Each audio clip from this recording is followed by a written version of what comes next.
بسم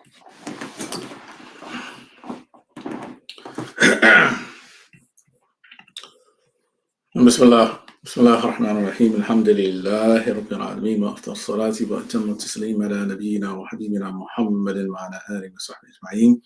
اللهم علمنا ما ينفعنا وانفعنا بما علمتنا وزدنا علما.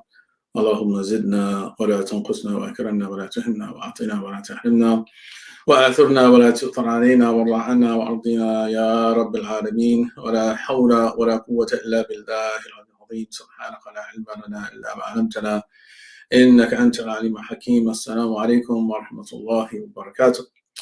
Alhamdulillah, we have come to the final lesson in this 7-part series on the topic of the formation of the marriage relationship, which we entitled the married life in light of Malik's Muwatta.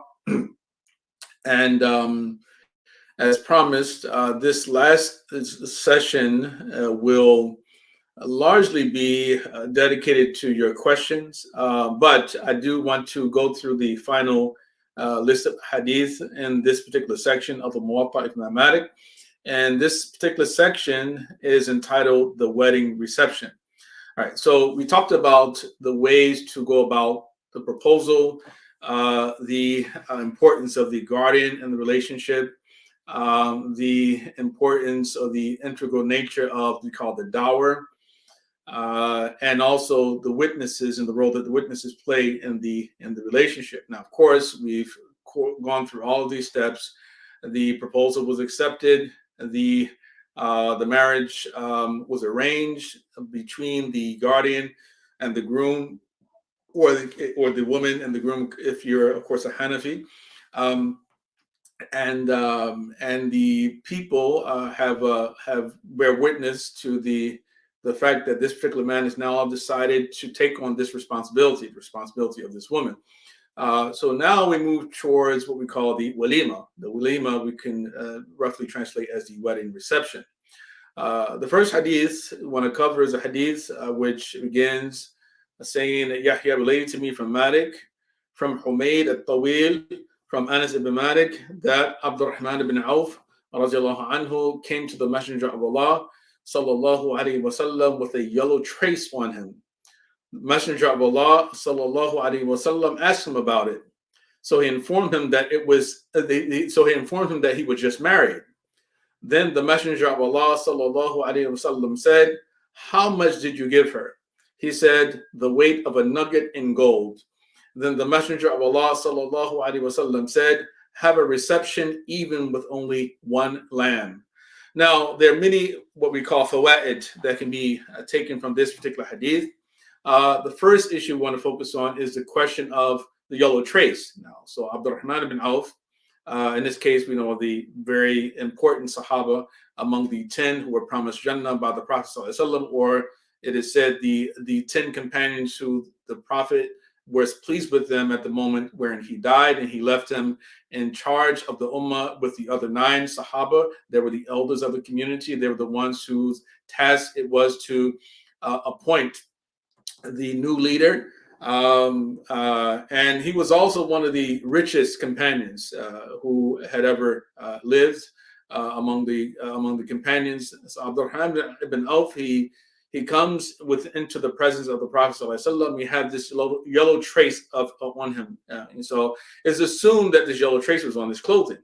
And this particular yellow trace was a trace of saffron. There's some disagreement among the fuqaha about the permissibility of men to dye their clothing with saffron, and the same thing with respect to dyeing their beards with saffron. The Maliki school allows for it to occur with some disagreement about doing so with one's clothing, but largely the Maliki say with regard to both the beard and the clothing, it's lawful to do so. Now, it is said that this color, saffron, was utilized during the Jahili period and in the early period of Islam as well, as a sign that a particular individual was just married. Right. So when the Prophet notices this on Abdurrahman ibn Auf, the Prophet clearly was unaware that Abdurrahman was recently married, or he perhaps knew that he was recently married and wanted Abdurrahman to grant him more detail. So he said, "What is this yellow trace that I see upon you? What I see on your clothing?" And then Abdurrahman ibn Auf says, "Ya Rasulullah, I was just married." And then the Prophet, the next question he asked, which is a really interesting question, it says, "Well, how much did you give the woman?" Right? So in other words, when we talked about the dower in the past, we mentioned that in the Maliki school, and according to the founder of the school, Imam Malik ibn Anas, that there's a minimum amount due for the dower. And so the Prophet's question gives the impression of his understanding that there also was a minimum amount due for it, because maybe if Abdurrahman bin Auf had answered in a particular way which was unsatisfactory, the Prophet may have said to him, "We'll give her more." Right? But the fact that he asked him, "How much did you give her?" lets us know that perhaps in his mind that he was thinking of there having to be a particular minimum amount which should be given to the woman. But it also emphasizes the importance of the dower itself, right? As we mentioned before, that a marriage cannot happen without the dower. So the Prophet sallallahu alaihi wasallam asking this question fundamentally wants to ensure that there's justice, that there's in any transaction, any deal, that there should be both parties of the transaction should be benefiting from the transaction. So a marriage contract is a contract, nevertheless. So it couldn't be or should not be a situation where only one party benefits to the exclusion of the other. So he asked him the question, "Okay, you have married this woman and she's given you access to her. What did you give to her?" And in particular, how much did you give her? How much did you give her? So his response was, "I gave her the weight of a nugget in gold." And nawat min dhahab, a weight of nugget in gold. When you look in the commentaries, you find that the scholars, they differ about exactly what's meant by this term nugget, or we translate this nugget, the word nawat. Some say that it was about 4 dirhams, some say 3 dirhams, 3 and 1/3, or 4 and 1/3 dirhams. Some say it was 5 dirhams. And we mentioned before that the minimum amount of the dower, according to the Maliki school, is 1/4 of a dinar, where you're talking about 2.5 dirhams, because the exchange rate during that time was 1 to 10, so 10 pieces of silver for 1 piece of gold. So 2.5 pieces of silver would be the minimum, and for this reason, we find some of the commentators say that the nawat min dhahab is equal to 2.5, 2.5 dirhams, which is the silver currency. At any rate, the Prophet ﷺ then, after ascertaining this, so basically he said to him, "Okay, you've been married. Secondly, you have fulfilled her right. You've given her marriage payment, and the payment that you give to her is satisfactory. But there's still one step which is lacking, and so then that step is the step of the reception. We call it the walima, right? Olim walau bishat, as the hadith says, have a reception even with only one lamb, right? They let there be at least one lamb. There can be multiple lambs. So they say a minimum of one lamb. And so this is for recommendation. This is not an obligation, but this is a recommendation given by the Prophet himself, alayhi salatu wasalam. If it had been an obligation, then that his own sunnah would be in opposition to that, as we'll see as we read some of the other hadith, or the next hadith itself, which highlights the type of reception that the Prophet himself, alayhi salatu wasalam, had with regard to at least one of his wives, where there actually was no meat available. But basically the Prophet is addressing someone like Abdurrahman bin Auf, who himself was known to be a very wealthy person, that at least there should be a lamb. Now, the purpose of the reception, like generally the witnesses who actually would take part in the marriage ceremony, is for us to be certain that the public is aware that a wedding had just occurred. So when those two people are seen and publicly afterwards, then it will be known that these are actually spouses, that this is not an illegal and illicit relationship. And what that fundamentally means is that this man has taken on the financial responsibilities and other responsibilities of protection of this woman. So to have a reception is one way to announce, one of the most guaranteed ways to announce that, or to be so, we say a wedding party, or just simply a wedding, we call it that. So this is fundamentally among the different benefits that come from this first hadith. The next hadith reads, he related to me from Malik from Yahya ibn Sa'id that he said, it has reached me that the Messenger of Allah sallallahu alayhi wa alihi wasallam used to have receptions which contained neither bread nor meat.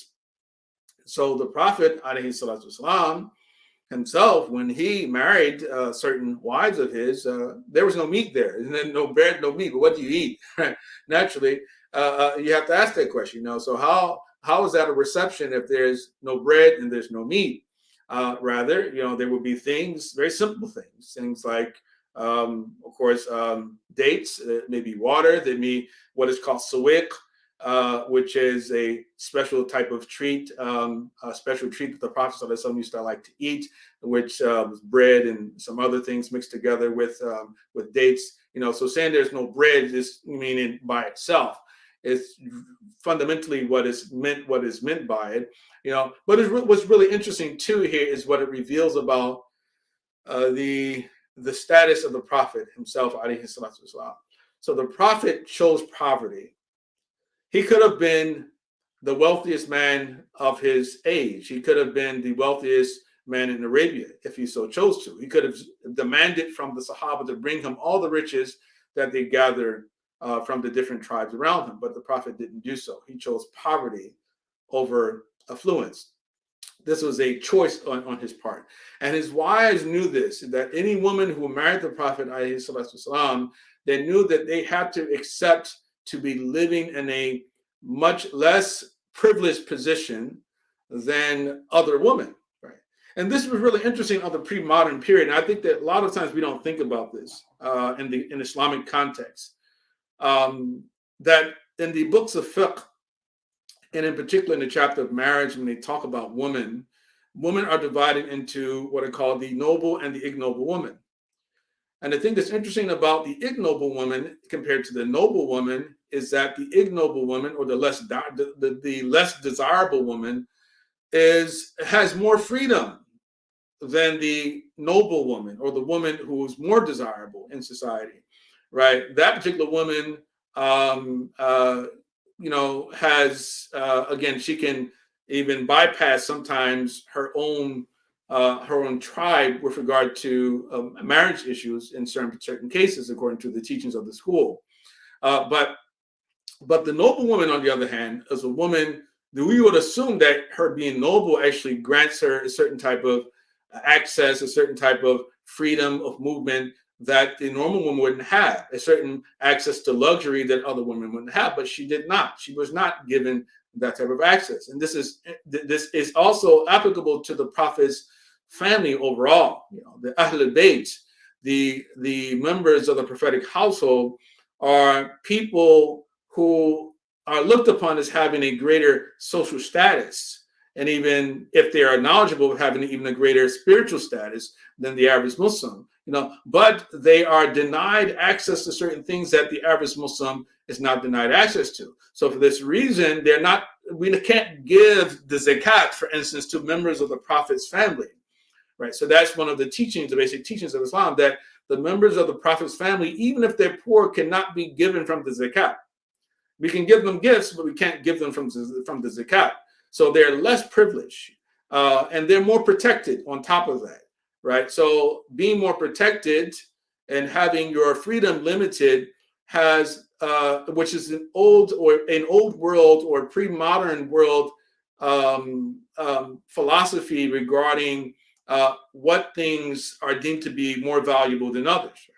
Right? So if something is valuable, you're protected. It's gold or it's a diamond, or et cetera, then that's fundamentally the way this operated. But in this particular case, the Prophet ﷺ, he marries, and at his reception, he doesn't have meat available. He doesn't have bread available. And we learn from the Sunnah that he would eat, normally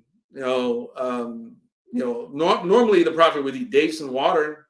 In the Arabic, we call that aswadain, the two black things, dates and water. That's what he ate on a regular basis. Then something he would have bread sometimes, and often it would be barley, made of barley.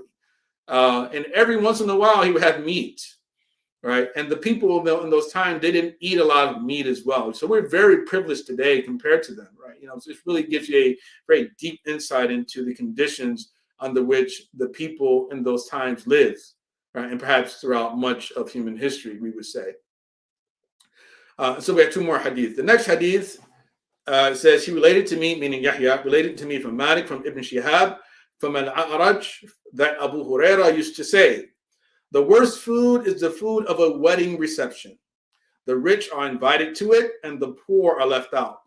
And whoever does not respond to the invitation has disobeyed Allah and His Messenger. And whoever does not respond to the invitation has disobeyed Allah and His Messenger. So first and foremost, it's like the first part is negated by the last part. So it's like starts off saying that the worst food that someone can eat is the food that you eat at a wedding reception. Then it says at the end that if you don't respond to the invitation to a wedding reception, then you disobeyed Allah and His Messenger. So should I go or should I not go? Because if you start off saying, okay, that the worst food I can eat is what I eat at a wedding reception. But of course, the Prophet gives a reason why he says this. It's the worst food. Why? Because these are the things. The norm is that when you have a wedding reception, you will invite the rich people and you won't invite the poor people. Now, rich and poor are understood differently than we understand them in our own context. So the average one of us, most of us are rich, right? Some of us may be classified as legally poor because of sort of salary standards according to the national statistics, things like that. However, in this pre-modern context, a poor person, you're talking about an individual, one who has no savings, two, an individual who doesn't know where their sustenance is going to be coming from, either next month or the next day or for the rest of the day. That is the real poor person. The rich person is an individual who has relative confidence that those things are going to come to them. We even the people who, we'd say, well, we're poor, we are on welfare, we was in our context is that, well, that we have relative confidence. I'm going to eat today. We're going to eat tomorrow, right? You're going to eat next month as well, right? We have relative confidence in those type of things. So in a sense, we don't qualify as poor. And you have poor people, many people actually on welfare who have cars, they have televisions, they have computers, they have cell phones, they wear leather coats. There are many people like this, as we know, right? So are they Islamically poor? I think that is debatable, right? But this hadith, when it talks about the poor, we're talking about individuals who actually don't know where they're going to eat or when they're going to eat next time. They don't know if they're going to have a place to live.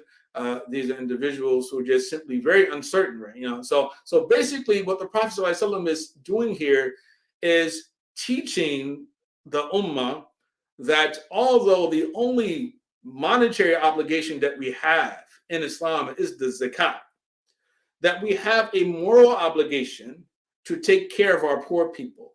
That, right, just because that's the only religious obligation we have is to pay zakat on surplus wealth or surplus savings, that it doesn't mean that we can just simply leave poor people out to dry. In other words, goodwill in Islam is compulsory. Goodwill towards those who are needy is compulsory for this very reason. When it comes to things like riba, right, charging interest or usury, it becomes haram for you to charge it, even though the individual who lends money to another person actually places himself at significant risk. If I lend you $1,000 or $10,000 and I say pay me back next year, there's a possibility that I may not get that money back. And for this reason, in the old days, they would say, okay, well, because I might not get my money back, you owe me $12,000, even though I only gave you $10,000. And that's the way to put pressure on you to guarantee that you pay me back the money that I lent to you, that I loaned to you, right? But Islam said, no, you can't do that. You're not allowed, because when people come to you seeking a cash loan, Most of the time, it's because those individuals are very needy, and for you to place upon them the burden to an additional burden with regard to repayment, then that in itself is haram, and it is an act of injustice.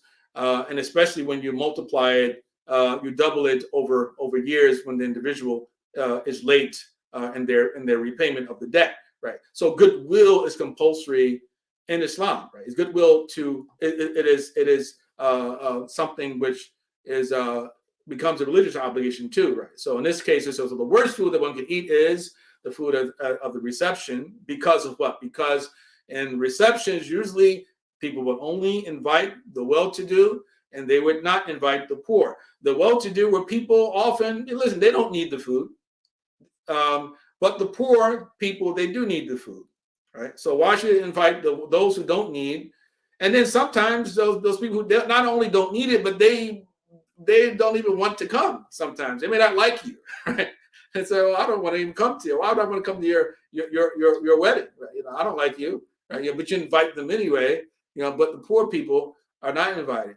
There's and before we go to the final hadith, I mean, there's a story about Abdullah ibn Umar, who actually he encouraged the poor people, or perhaps it was Umar ibn Khattab. I can't remember exactly. It was like the father of the son, but it was one of them who invited the rich people of Medina to have a reception and invite the poor people there. And so they did so. And while they were present, the either Umar or his son, anhuma, had actually told the poor people to, they gave them a designated space, you know. So it says, we want you to stay here so that you won't, you're because of the filth or the squalor and things that you may have in your clothing. We don't want that to get onto the goods, belongings of the well-to-do people. You know, so it sort of made a separation that way. You know, but they did accommodate them. They made accommodation for them, and that way there was no fear of any sin. And then lastly, he related to me from Malik that Ishaq ibn Abdullah ibn Abi Talha heard Anas ibn Malik say, a tailor invented the Messenger of Allah sallallahu alaihi wasallam to partake in food he made. Anas said, so I accompanied the Messenger of Allah sallallahu alaihi wasallam to that food. He placed before me bread made of barley and a gravy containing squash.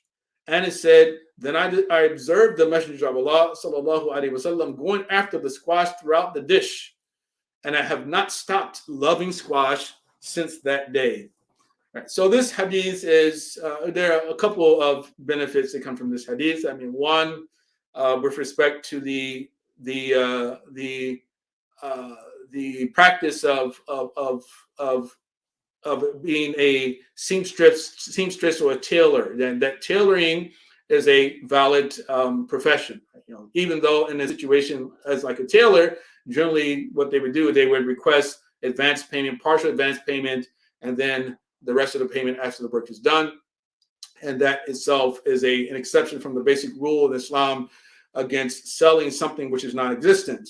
So if being a tailor had been haram, then the Prophet ﷺ wouldn't have accepted the invitation to eat this man's food.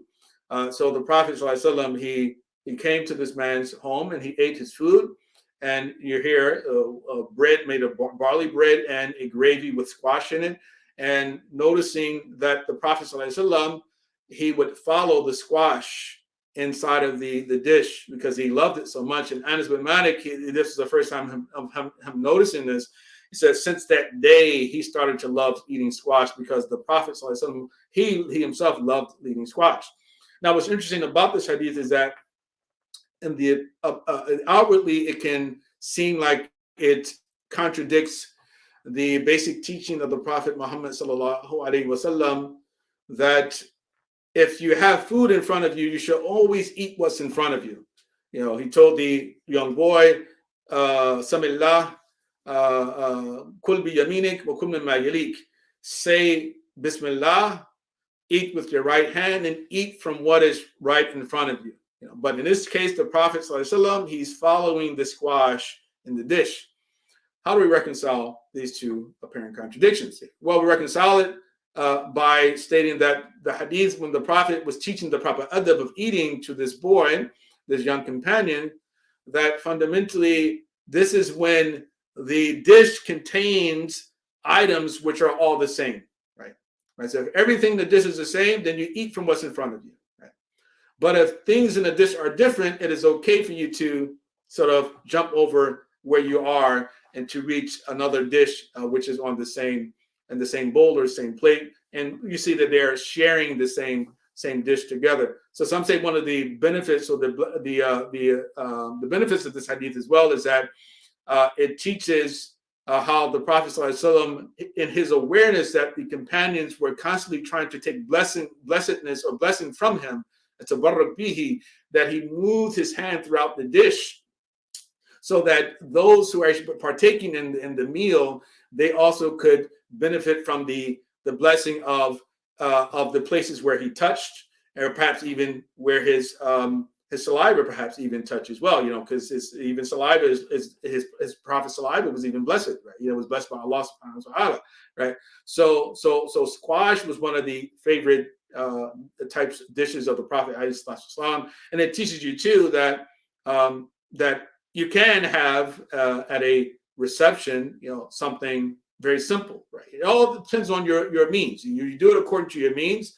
And one of the things the Prophet did tell us is that in Allah, that Allah, he loves to see the effects or the traces of his blessing upon his servant, right? So if Allah has made you rich, then that should be reflected in the way you dress, in the way that you serve. And if he's made you poor, then that also should be reflected in the way that you dress and the way that you serve. You should not try to live according to a higher standard than your means. And that itself is what we call in accord with the Sunnah, when we actually do live within our means. At any rate, that's all we have to cover today with regard to the text of Muwatta itself. But today, as I mentioned, I'm going to leave this open for questions. There are a couple of questions that I've been asked to answer beforehand. Before I move to the live questions, you can ask, about marriage. You can ask about anything today. As a matter of fact, within the last half an hour, you can ask about whatever you want to, and I'll do my best to answer whatever questions those are. Right. So here is one question: how do we resolve the problem of spiritual abuse that has occurred in some of the secret marriages where imams take advantage of vulnerable young women? Spiritual abuse naturally is a term which has become popular in our time. Personally, I don't like the adoption of the term by Muslims, but it's become popular anyway, But I think that everyone understands what we mean by spiritual abuse. That's when we have an individual who's an imam, for instance, or a scholar, who is said to have taken advantage of an unwitting sister, for instance, be she a young sister or a new Muslim, especially those examples who are more vulnerable, or perhaps someone with maybe some psychological problems, right? How to resolve spiritual abuse? Spiritual abuse, we resolve it through maintaining the boundaries set by Allah subhanahu wa ta'ala, right? And so we learned before already that when it comes to issues of marriage, that there's a way to go about getting married, right? If an individual, I don't care if the person is an imam or sheikh, if that individual is saying to you that they want to develop a relationship with you, without doing it in the right way, and they don't want you to contact your parents, for instance, or your guardian, then right away that should be a red flag, right? That you should be repulsed by that individual and understand that there's an attempt to exploit you. Anyone who's telling you that your relationship should be kept secret, that's also a sign of that, and especially if that particular man is married already, and is okay with everyone being aware that the first wife is his wife, but he's embarrassed for everyone to know that you happen to be a second wife or a secret wife. So that in itself, or again, keep the boundaries. That you should have a guardian, or we have a wakil, for instance, And I think that's another question that's going to come up in a second. I'll be answering as well, the difference between the wali and wakil. That you have a representative, a male representative, who you refer that individual to. You should not allow your hearts to become attached to any person, right? And it shouldn't be the issue of the guardian should not be an afterthought. Often what I've found is that you have sisters who actually would go out and they will meet other men, and they will talk to those men for a long time, and they develop a liking for those men, and then they'll come and they say, "Hey, well, now I think I'm going to talk to my guardian and let him know that I'm interested in marrying this particular person." That in itself is probably not the right way to go about this. I don't care if you've been married before or not. Because so now you've already made a decision.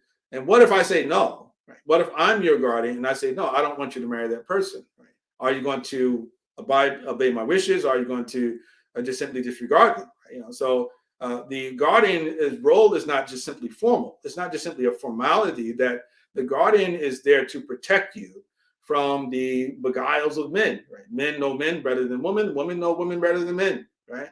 And we know the tricks that each sex will utilize towards the other, right, in order to manipulate them and to dupe them, right? So that should be early, and there should not be any detailed conversation about those type of things. And so, if an individual has contacted you in private and said that they are interested in you and they're interested in getting to know you, but they never ask, permission to actually speak to you through your representatives, then that in itself is already a red flag. It's already a red flag, right? So sisters can protect themselves by simply following proper protocols, right? Secondly, sisters, I'm not saying this is the case with all sisters, but the idea of being a fangirl, that we have to get over this idea of developing an attachment to certain speakers and certain public personalities, that we become fangirls and we put ourselves in those very compromising situations where we're so fascinated and mesmerized by certain speakers and certain scholars that we envision ourselves as being the love. The object of that person's love, right? And as a result of it, we compromise in so many different ways, or put ourselves in compromised positions. And then when things don't work out the way that we want them to work out, then we're screaming spiritual abuse, right? When we ourselves, we did a lot to put ourselves in a bad predicament, a very bad predicament. So solving the secret marriage issue can be resolved easily by most of the women, right? And I'm talking about women who are sane, who are responsible. There's no reason to believe that they are mentally retarded or impaired, right? That they themselves can solve many of those problems.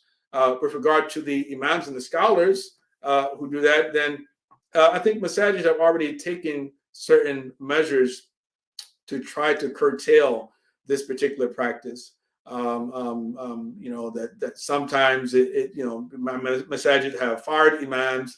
They have tried to make it difficult for them to take up posts in other places, especially when it looks like those imams or those scholars are being sexual predators. And then lastly, I would just say that although this has we've seen a few of these more popular situations of what we call spiritual abuse occur among the Muslims living in Western countries, that we do need to do justice to our imams and our scholars, because this is not an epidemic, as people would say. People try to claim there's an epidemic of secret marriages or epidemics of spiritual abuse occurring among imams. That the number of cases that we are aware of this, they happen, we can count them on one hand.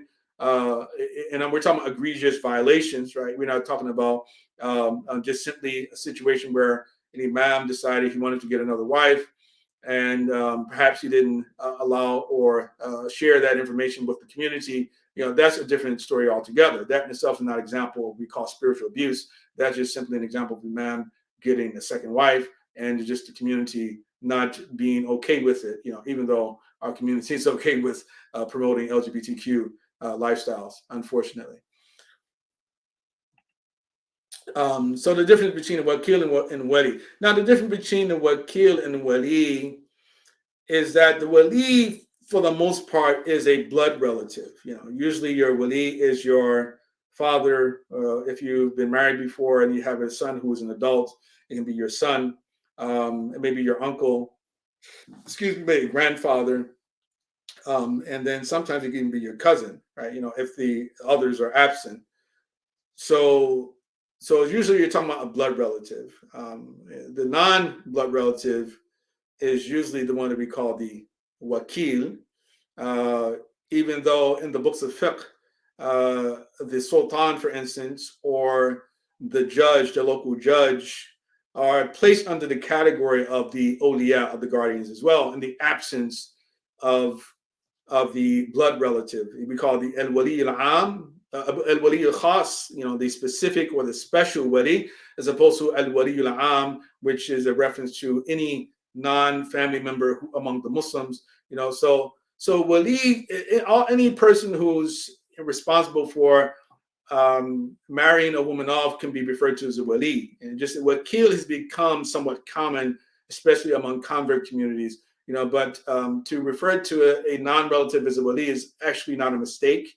But among converts, converts generally might making this distinction between wali and wakil in that particular fashion. Right. So let me see if you can come to those. So those were the sent questions. So I'm just looking through the others that are live. Say Kristen, she says, I did this once with an Egyptian scholar who I didn't realize was deceased. I was watching old videos of his, and I'm assuming that you sort of became a fangirl. That's what you mean by that. But I'd fallen in love with him, right? Okay, she didn't know he was deceased. Right? You fall in love with him, mashallah. Hey, it's in the nasl ammaratun bisu'i illa ma rahima rabbi. This the Quran says that the nafs, it orders, it commands you to do bad things, except for those who Allah is kind to, He shows compassion to. But the desire to, of course, be I guess you say, in a relationship with a man that you consider to be an upstanding person, a righteous person, that in itself is not a bad thing. For you want to be married to a good man, right? And if it so happens that you see that in a popular figure, then it's just what happens. It's normal. It happens with not most, but a lot of people, quite a few people, a large number of people, easily can be captivated and mesmerized by popular people, right? So of course I won't blame you for that happening, but you do have to be very careful about it, because things are not always what they appear, right? So it says there's a follow-up here. So Christian said it was the Egyptian Sheikh Muhammad al-Sha'rawi, falling in love with him from watching the videos. He was deceased. Yes, all of us fell in love with Sheikh Sha'rawi, but of course not in the same way perhaps that you had. But mashallah, may Allah subhanahu wa ta'ala bless him and continue to internalize his benefits, and I do know that many people are still benefiting from his talks and his lectures. Sheila, she says, Assalamu alaikum, alaikum salam. How do you tell if the person of interest is compatible with you when you have only had one public meeting? Well, I think it's difficult to know completely if the person is compatible with you from a single meeting. I think you have to be very clear about your expectations, with people, especially at the beginning, before your heart becomes involved with them, that you need to articulate what you desire in a husband, what you expect from the husband in terms of obligations towards you, what you, even yourself, that you are willing to yield to in the relationship, right? Maybe you want to work, and say, well, listen, I have to work, and the man may say, well, no, you can't work, so right off, we have those type of questions, from the beginning. There'll be a clash, right? He says, I don't want my wife to work. You say, well, I need to work, so right from the very beginning, there's a clash, and there's an issue of compatibility from the beginning. Or I need to finish school, right? So no, I don't want you to go to school, right? So from the very beginning, so before your heart gets involved, it is important for you to be very clear about what your aspirations are, what your ambitions are, and those ambitions will determine whether or not you're truly ready to be married or live with this particular man, right? So you may say, okay, well, the man. You may change your mind because the man says, well, even though I understand that you want to go to school, but I don't want you to go to school. I want you to be a homemaker. Right? I want you to be a homemaker. I don't want you to work. I'm going to be a home taking care of my children. And you may say, okay, well, there are a lot of positive things about this man, except for this one thing. And you may change your mind later and say, okay, well, okay, I'll give up my ambitions, or you may feel that whatever your ambitions are just so much more important than being married to such a man, and you may feel that it's easy to find a man who will agree to my conditions. Right? So you just have to have a list of things from the very beginning that are deal breakers for you, right, from the very beginning, and before your heart becomes very attached to that individual, that you have to be willing to speak those things and mention what those things are from the very start. But I typically tell people that what you should be looking for, right, in an individual, and I'm not talking outside of issues of career and salary, those type of things. Of course, that most women are very much concerned with salaries, men's salaries, and that itself is not a bad thing necessarily. But we should be looking at character. We should be concerned with temperament. We should be concerned with how the husband or the man deals with disagreement. How does he handle debate, right? When you clash, what is his temperament like? Is he open to conversation? Is he open to considering the possibility that he's wrong, right, about something? Temperamental issues, I think, are extremely much more important than things like, oh, the brother he prays five times a day.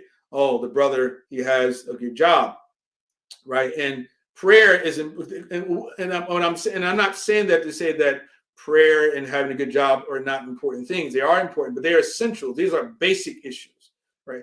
These are the basic issues that an average Muslim should be concerned with. And the same thing for men, right? When it comes to sisters, sisters, she prays 5 times a day. When Ramadan comes, she fasts Ramadan. She covers herself, right, appropriately. Okay, well, yeah, that comes with the territory. These are basic issues, but that in itself doesn't make a sister a good sister necessarily. It's a start, but again, temperamental issues. How does that sister respond to the idea that that in certain situations that the husband is going to determine what the family is going to be doing, that we get the final say, right? On certain things, that we want to do something, and you're okay, I'll consult you, we can talk, but I'm going to make the final decision. Are you willing to follow my lead, right? And if she feels that she can't do that, that's probably not a good sign from the very start, because a woman is expected to obey her husband, right? And that doesn't mean that the husband is some overlord whose reasoning cannot be questioned, and that he's always right and he's to be obeyed uncritically. Right? No, but basically, when you find yourself in a situation where you have a reasonable husband, right, who actually is listening to you, you give consideration to what you have to say and what your opinions are, but then says, no, I still don't think that we should do it. We're not going to do that. We're going to do this, right? And if from the very beginning there's this clash and it seems like it's insurmountable, then there's usually not a good sign. There's usually signs of incompatibility, right? And of course, in books of fiqh, they would add things like culture, in some cases, blood tie makes something, not necessarily race, but blood tie or lineage in certain methods, it has, some effect on the decisions of who we should marry and whether or not we would be compatible, and I usually tell people, like, there's often this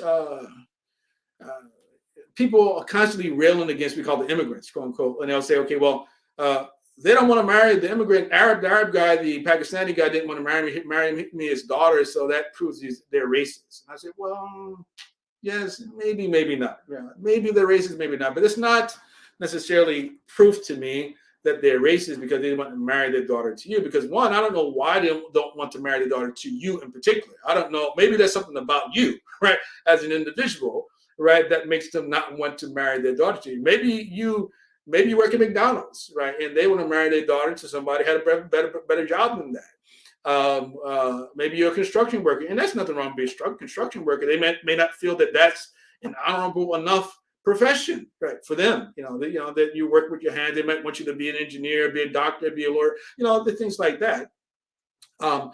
Even in, for instance, the subcontinent itself, like in India, you have caste systems, right? We have these people called the untouchables. They discriminate against their own people, right? Based upon class differences here. So it can't just automatically be racism, right? And then the other part of it too is that there sometimes are a lot of very subtle and very difficult cultural differences between people that you don't realize until you get married, and those things can place a strain on a relationship, right? There's this tendency, people say, okay, well, we just follow the Quran and Sunnah, right? The culture has nothing to do with Quran and Sunnah. But, understanding that culture is like second nature. It's like its own second nature, and if a person grows up with this particular culture, you can't necessarily just you can't force them to just let go of that, like, just overnight, right? It can put a strain on a relationship, right? It can lead to the relationship falling apart. And to an extent, you have to be willing to give up part of what you are, right? And because, if your two cultures coming together, there has to be some compromise, right? At a certain point, right? If you want the relationship to last. So compatibility it can be very complex at times, right? But I generally try to get people to focus on issues of temperament. That's what I have to say about the question of compatibility right now. Any other questions?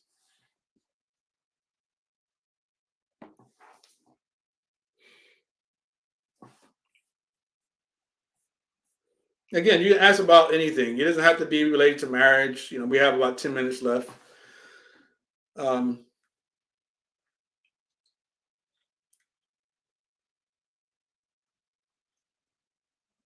Okay. Well, alhamdulillah.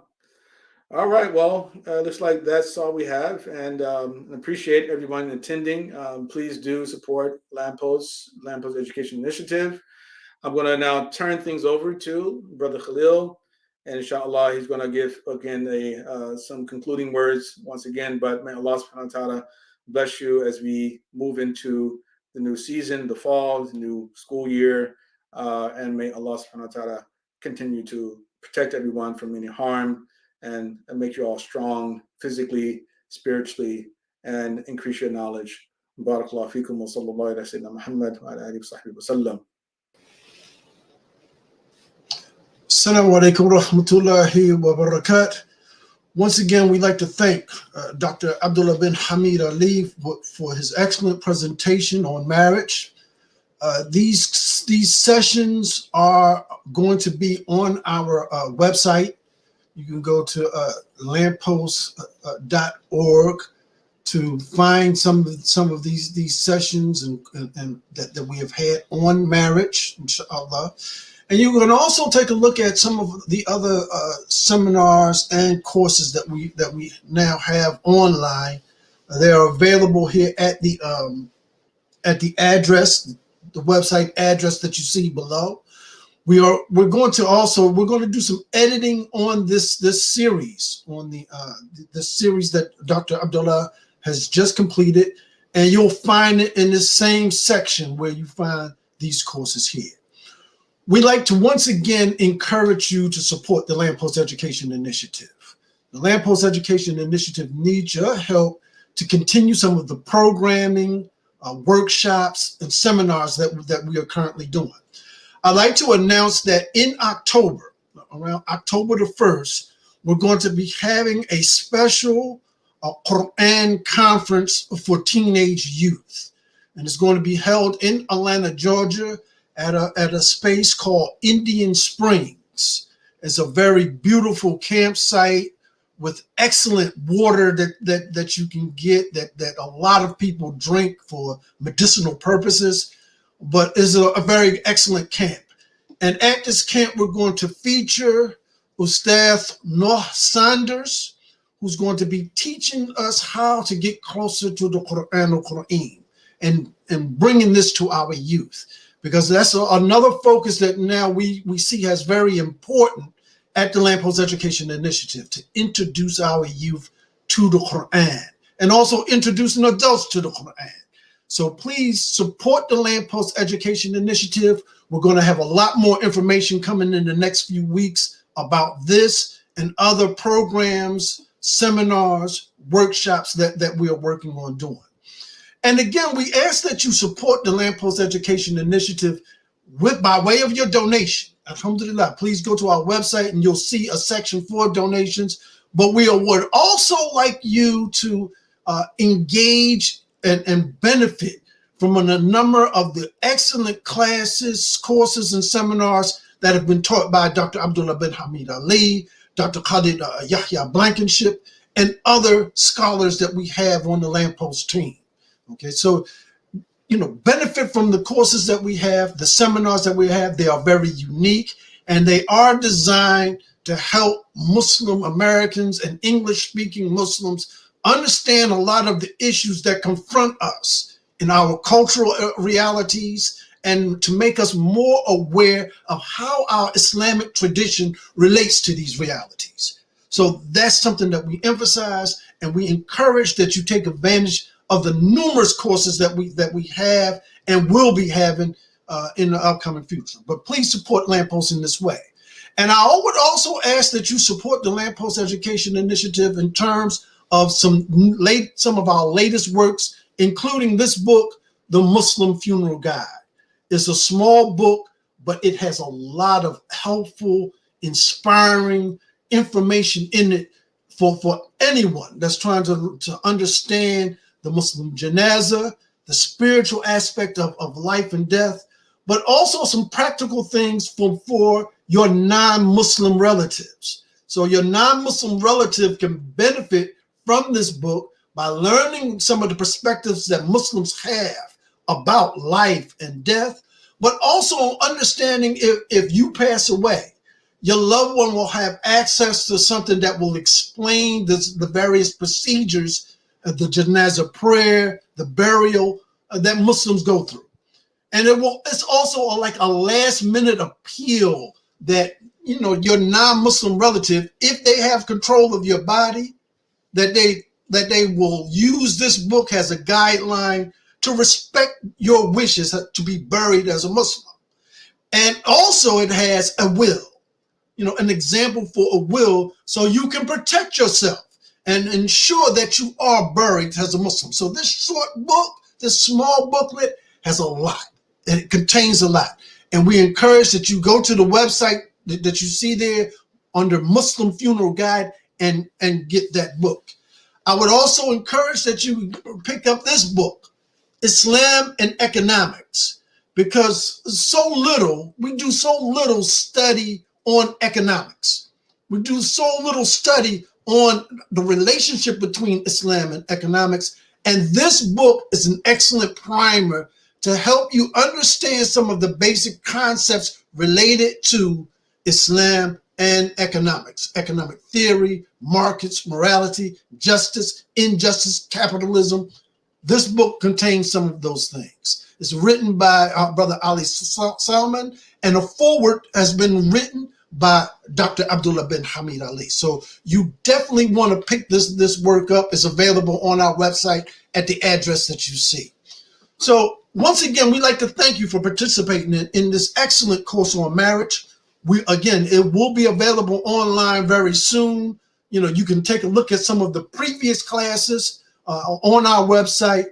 Take a look at it, study, and again, support the Lamppost Education Initiative in our efforts to bring to you our Islamic tradition in the context that we live in. Jazakallah bi khair. Assalamu alaikum wa rahmatullahi wa barakatuh.